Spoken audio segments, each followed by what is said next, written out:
అందుకే పట్టుకునేటప్పుడు కూడా ఆడపిల్లి వారి వైపు నుంచి సంప్రదాయం తెలిసిన్న వాళ్ళు ముగ్గురు పట్టుకుంటారు, మగపెళ్లి వారి వైపు నుంచి ఇద్దరు పట్టుకుంటారు తప్ప మధ్యలో ఉన్న వస్త్రాన్ని ఎవరు పడితే వాళ్ళు సంప్రదాయం తెలియని వాళ్ళు పట్టుకోరు.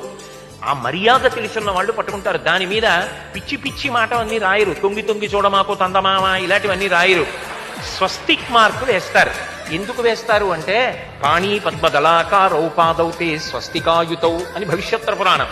లక్ష్మీదేవి యొక్క పాదాలలో స్వస్తిక్ గుర్తుంటుంది. ఆ స్వస్తిక్ గుర్తుంది అంటే లక్ష్మీదేవి యొక్క పాదముల యొక్క దర్శనంతో సమానమే. ఆ తెర మీద స్వస్తిక్ మార్కు కనపడుతుంటే సభలో ఉన్న వాళ్ళందరికీ కూడా మంగళ దర్శనం. వధూవరులిద్దరికీ కూడా సుముహూర్తం వరకు మంగళ దర్శనం. ఎందుకంటే ఇటు నుంచి అటు నుంచి కూడా కనపడుతుంది స్వస్తిక్. ఆ స్వస్తిక్ మార్క్ ఒక్కటే వేస్తారు. శశి పూజ అని చేస్తాడు వధువు తండ్రి.